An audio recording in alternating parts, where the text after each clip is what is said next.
बघा मंडळी, आज मी डेझर्टची रेसिपी दाखवलेली आहे, जे फ्रूट कस्टर्ड ज्याला आपण म्हणतो. रंगीबिरंगी फळं घालून अगदी सोप्या पद्धतीने मस्त असं मी हे फ्रूट कस्टर्ड बनवलेलं आहे. तुम्ही हा व्हिडिओ न स्किप करता पूर्ण पहा. नमस्कार मंडळी, आज आपण बनवूया फ्रूट्स कस्टर्ड. कस्टर्ड बनवण्यासाठी काय काय फळं लागतात आणि काय काय साहित्य लागतं ते आपण पाहूया. डाळिंब घेतल्या, डाळिंबाचे दाणे, काळी द्राक्ष, केळी, किवी घेतलेला आहे, हिरवी द्राक्ष, पेरू होतं तर पेरूही घेतलं, किसमिस घेतलेले आहेत गार्निशिंग साठी काळेवाले, आणि पिस्ता बारीक काप करून घेतलेले, साखर घेतलेले, कस्टर्ड पावडर घेतलेली आहे. कस्टर्ड पावडर मी ह्या चमच्याने 3 चमचे एवढी कस्टर्ड पावडर घेतलेली आहे. एवढा चमचा घ्यायचा आणि ते 3 चमचे मी अर्धा लिटर दुधाला मी इतकी घेतलेली आहे. आणि हे अर्धा लिटर मी दूध घेतलेलं आहे. गरम दूध घालायचं नाही, मिळत गारच दूध घालायचंय. आणि ही कस्टर्ड पावडर मी असं ह्यातलंच दूध थोडंसं घालून घेतलेलं आहे आणि मिक्स करून घ्यायचंय. तर अशा पद्धतीने बघा, गुठळ्या होणार नाही ही काळजी घेत असं मिक्स करायचंय. दूध मी गरम करत ठेवलेलं आहे आणि थोडस गरम झालं की त्यामध्ये आपल्याला हे कस्टर्डची जी पावडर दुधामध्ये घालून घेतलेली आहे ही आपल्याला घालून घ्यायची आहे. आणि हे असं ना थोडस दूध असं फिरवत राहायचं, म्हणजे त्यामध्ये जी मलाई येते ना ती पण म्हणजे मोडली जाते. आणि असं फिरवत राहायचं आणि जाडसर करत राहायचं. आणि तुम्ही माझ्या चॅनलवर नवीन असाल, माझे चॅनल सबस्क्राईब केलं नसेल तर प्लीज सबस्क्राईब, लाईक आणि शेअर करायलाही विसरू नका. आणि असं सारखं फिरवत राहायचंय. आणि आपल्याला ना कस्टर्ड बनवायचं असते ना तेव्हा एक लक्षात ठेवायचं, फळं जी आहेत ना, जरी आपण हे सेट केल्यानंतर त्यामध्ये फळं घालून जर ठेवलं ना तर फळांचं पाणी त्यामध्ये सुटलं जातं. म्हणून फळं जेव्हा आपण कस्टर्ड आपण सर्व करतो ना त्यावेळी फळं घालायची, फळं अगोदरच नाही घालायची. ते तुम्हाला मी दाखवतेच पुढे जेव्हा जसं बनवणार तेव्हा ते तुम्हाला ते व्हिडिओ मध्ये समजेल मी कशा पद्धतीने फळं वगैरे घालते. गरम करून गार केलेलं होतं त्यामुळे जास्त काही उकळवायचं नाहीये. आता ह्यामध्ये घालून घेते साखर. आणि काही लोक दुधामध्ये फळं घालून खात नाही, कस्टर्ड मध्ये फळं घालून खात नाही, कारण काही हेल्थ इश्यू असतात त्यामुळे काही लोक नाही घालत. तर त्यासाठी मग त्यांनी कस्टर्ड कसं खावं, तर दुधामध्ये तुम्ही कस्टर्ड पावडर नंतर कस्टर्ड जे बनवतात ते तुम्ही गार करा. आणि आपल्याकडे सुकामेवा जे ड्रायफ्रुट्स असतात तेही घालून मग त्यांचं एक रिच लुक पण येतं.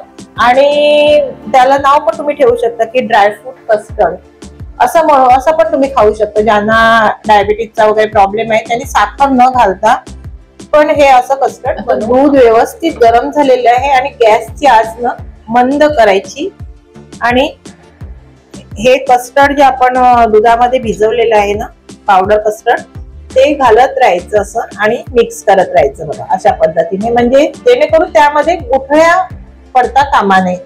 नाहीतर दुधामध्ये घातल्यानंतर गुठळ्या होतात, म्हणून अशा पद्धतीने घालायचं आणि सारखं असं ढवळत राहायचं. बघा लगेच जाड झालं बघा, लगेचच हे बघा तुम्ही हे बघा. आणि आता आपल्याला हे गॅस बंद करून घ्यायचं, उकळवायचं नाही.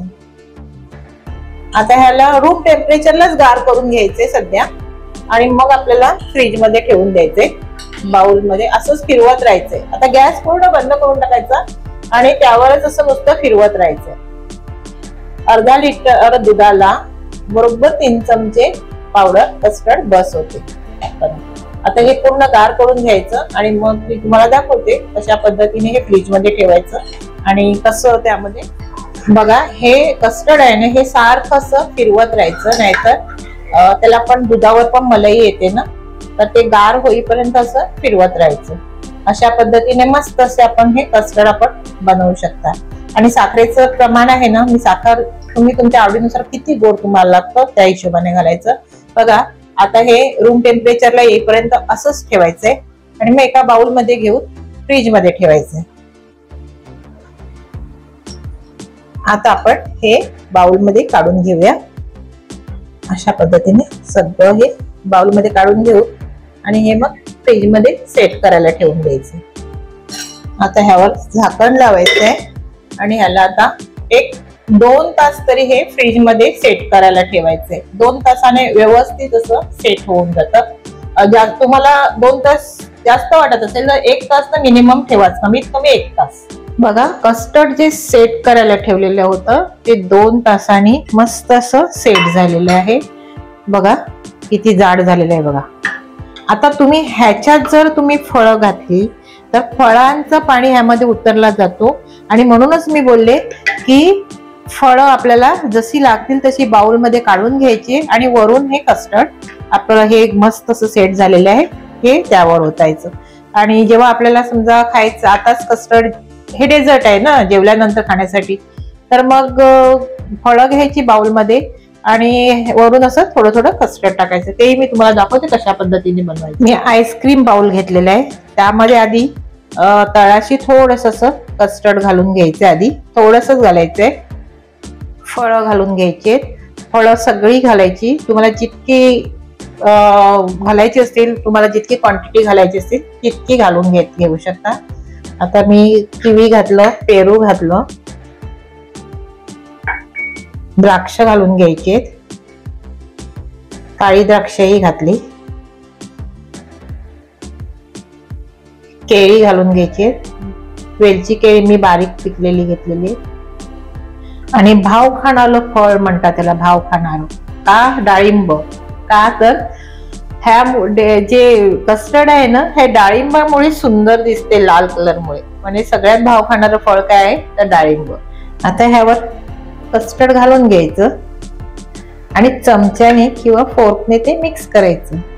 आता ह्यावर कस्टर्ड घालून घेतलं. आता हे चमच्याने मिक्स करून घ्यायचं म्हणजे सगळी फळंही मिक्स होतील. आणि बघा जर तुम्ही एकत्र घालून ठेवलं तर ती फळातला रस उतरतो आणि मग ते पातळ पण होऊन जाते. आणि आपल्याला जेव्हा पाहिजे तेव्हा हे असं कस्टर्ड बनवून ठेवायचं फक्त आणि फळं वेळेवर घालायची अशा पद्धतीने. आणि जर तुम्हाला फळाची क्वांटिटी वाढवायची असेल तर तुम्ही फळं अजून त्यामध्ये ऍड करू शकता. आता ही मी सगळी अशी मिक्स करून घेते आणि थोडस मग वरून पण फळं गार्निश करायची. आता गार्निश करताना फळामध्ये पहिलं डाळिंबाचे दाणे, भाव खाणारं फळ. हसतील तुम्ही मला मी बोलते तर, पण ते खरं आहे. कारण त्याच्याशिवाय कस्टर्डला रंग दिसत नाही. म्हणजे शोभिवंत म्हटलं तर डाळिंब. आता यावर काळी द्राक्ष घालून घेते, ही पण द्राक्ष घालून घेते, हिरवी पण. थोडस अशी म्हणजे कस्टर्ड वाटलं पाहिजे, फ्रूट कस्टर्ड आहे असं. बघा ह्यामध्ये ना काळ्या मनुका पण मी 1-2 घालून घेते. ज्या तुम्हाला मी बोलली की गार्निश साठी मी ह्या मनुका घेतलेल्या आहे त्याही घालते. आणि थोडीशी पिस्ताची काप पण घालते, ऑप्शनल आहे, रिच लुक येण्यासाठी.